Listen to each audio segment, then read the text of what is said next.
ఇక కానిస్టేబుల్ నుంచి ఐపీఎస్ వరకు ఎదగడం అంటే చిన్న విషయం ఏమీ కాదు, చాలా అసాధ్యమైన విషయం. దేశంలోనూ బహుశా కానిస్టేబుల్ అయిన తర్వాత ఆ కానిస్టేబుల్ కి రిజైన్ చేసి ఐపీఎస్ అయిన ఒకే ఒక్కడు ఉదయ్ కృష్ణారెడ్డి.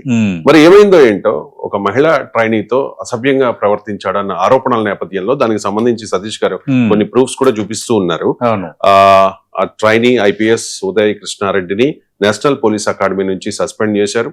ఆ తర్వాత ఆయన సూసైడ్ కూడా సూసైడ్ అటెంప్ట్ చేశారు. ప్రజెంట్ ఎస్ఆర్ నగర్ లో ఒక హాస్పిటల్లో చికిత్స పొందుతూ ఉన్నారు. ఆరోగ్యం నిలకడగా ఉంది అనేది వైద్యులు చెప్తున్నమాట. ఈ కేసులో చాలా అనుమానాలు వస్తూ ఉన్నాయి. అసలు ఏం జరిగింది అనే దాని మీద చాలా మందికి క్లారిటీ లేదు.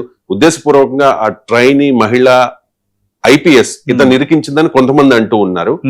కాదు, ఇతను తప్పు చేశాడు, ప్రూఫ్స్ ఉన్నాయని మరికొంతమంది అంటూ ఉన్న పరిస్థితి. ఏంటి మీ దగ్గర ఉన్న అంటే విషయాలేంటి? ఇక్కడ ఏంటంటే ట్రైనీ ఐపీఎస్ ఆరోపించింది అంటే లైంగిక వేధింపులకు గురి చేశాడు, అసభ్యకరమైన మెసేజ్లు పంపించాడు అని ఆమె ఇచ్చిన కంప్లైంట్.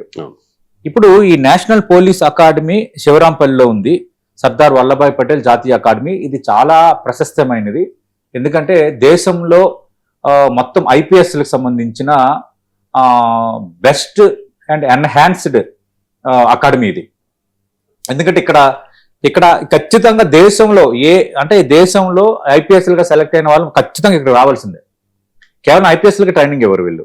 ఐపీఎస్లతో పాటు ఆల్రెడీ సర్వీస్లో ఉన్న అధికారులకి కొత్తగా వస్తున్న చట్టాలు, కొత్త టెక్నాలజీ, తర్వాత మిగతా దేశాలతో కొలాబరేషన్స్ ఉంటాయి. ఫర్ ఎగ్జాంపుల్కి కొసావాకి ఇండియాకి ఇట్లా కొన్ని కొలాబరేషన్స్ ఉంటాయి. ఇండియా యుఎస్, ఇండియా ఆస్ట్రేలియా, ఇట్లా ఆ టీము ఇక్కడికి రావటం, మన టీమ్స్ అక్కడికి వెళ్ళటం, అంటే అక్కడ పరిశోధన భద్రతా పరంగా వాళ్ళు తీసుకుంటున్న ఇనిషియేటివ్స్ ఏంటి, ఒకరికొకరు ఇంటర్చేంజ్ చేసుకోవడం, ఆ సెషన్స్, ఇలాంటి ఎన్నో జరుగుతుంటాయండి నేషనల్ పోలీస్ అకాడమీలో సర్దార్ వల్లభాయ్ పటేల్లో.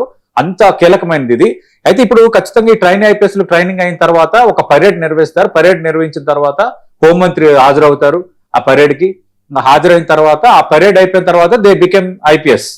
అక్కడ అది జరిగే ప్రొసీజర్. ఇప్పుడు ఈ ట్రైనింగ్ లో ఉన్న ఒక ఐపీఎస్, మహిళా ఐపీఎస్ ఆరోపణలు చేసింది ఉదయ్ కృష్ణారెడ్డి పైన. మరి ఆరోపణలకు సంబంధించి కొందరు ఆధారాలు దొరికాయి అంటున్నారు, కానీ ఇంకా పూర్తి స్థాయిలో మనకు ఆ క్లారిటీ లేదు కాబట్టి మనం అప్పుడే మాట్లాడకూడదు. ఒకటి. రెండోది, ఈ ఉదయ్ కృష్ణారెడ్డి ఇప్పటికే చాలా మందికి సుపరిచితం. ఎలా సుపరిచితం? ఈయన ఒక కానిస్టేబుల్ గా పనిచేశాడు. కానిస్టేబుల్ గా పనిచేసి ఐపీఎస్ కి సెలెక్ట్ అయ్యాడు. ఇప్పుడు ఐపీఎస్ ట్రైనింగ్ లో ఉన్నాడు. ఈ ఇష్యూ రేపో మాపో ఆయన ఐపీఎస్ గా రాబోతున్నాడు. ఇంతలోపు ఈ ఇన్సిడెంట్ జరిగింది.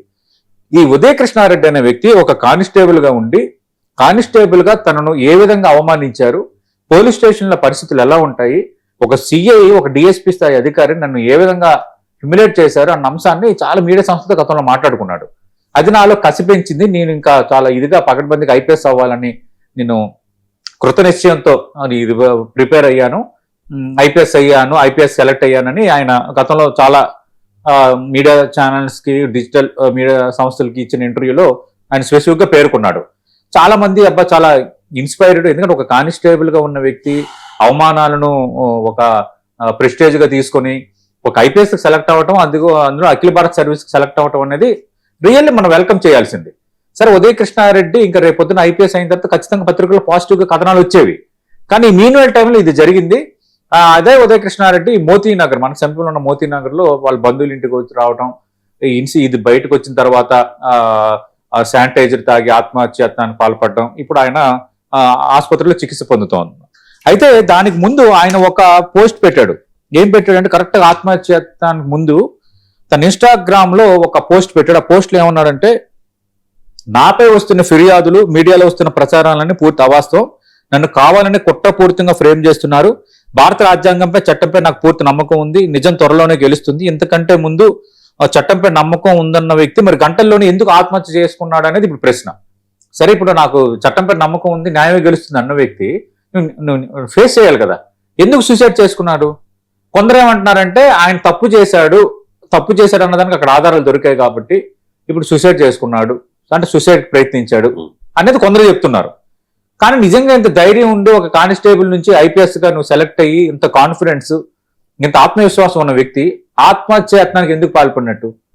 ఏంటి రీజను? అంటే ఇందులో రెండు కారణాలు ఉన్నాయి. ఒకటి, అనవసరంగా ఇతను ఇరికించడం వల్ల మానసాన్ని బాధించి ఉండాలి. లేదంటే ఈయన ఏదో చేసి ఉన్నాడన్న దానికి ఆధారాలను దొరుకుండాలి.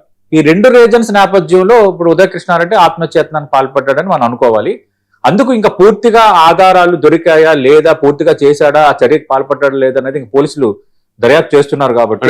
వాట్సాప్ చాట్ ఒకటి ప్రూఫ్ ఉందట. దాంతో పాటు నేషనల్ పోలీస్ అకాడమీలో ఆ సీసీ ఫుటేజ్ కూడా బయటకు వచ్చింది. తనను వేధించడం, బలవంతంగా గదిలోకి లాక్కెళ్ళడం, ఈ ఫుటేజ్ అంతా బయటకు వచ్చింది అంటూ ఉన్నారు పోలీసులే. ఒక లేదు అంటే ఫుటేజ్ మీరు అన్నట్టుగా ఫుటేజ్ బయటకు వచ్చిన తర్వాత మనం పూర్తి స్థాయిలో మాట్లాడుకోవచ్చు.